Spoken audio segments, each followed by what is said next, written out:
আবারও হাতি মগডালে উঠেছে, মানে আর্সেনালের কথা বলতেছিলাম আর কি। তারা তো এখন লিগ টেবিলের শীর্ষে এবং গত 3 বছর তারা এইভাবেই লিগ টেবিলের শীর্ষে যাচ্ছিল এবং লাস্টের দিকে যখন লিগ শেষ হচ্ছিল তখন আবার 2 বা 3 নম্বরে ফিনিশ করতেছিল। এবং রিসেন্টলি আজকের ম্যাচটা তারা ইউনাইটেডের কাছে হোম ম্যাচে হেরেছে।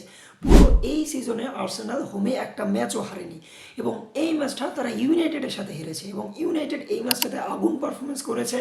তারা বল পজিশন ওইভাবে না করলেও ডেডলি কাউন্টার অ্যাটাক দিয়েছে, যেক্ষেত্রে তাদের এই গোলগুলোতে অবদান রেখেছে ব্রায়ান এমবুমো, তারপর রয়েছে আবার প্যাট্রিক ডোরগু এবং গোল করেছে ম্যাথিউস কুনহা, যাদেরকে সাহায্য করেছে আমাদের ব্রুনো ফার্নান্ডেস। তো এই ম্যাচটা এইভাবে যদি আর্সেনাল পারফরমেন্স করতে থাকে এবং পয়েন্ট ড্রপ করতে থাকে, তারা যেহেতু বর্তমানে শীর্ষে রয়েছে, তাদের পিছনে রয়েছে অ্যাস্টন ভিলা এবং পিছনে রয়েছে আমাদের ম্যানচেস্টার সিটি।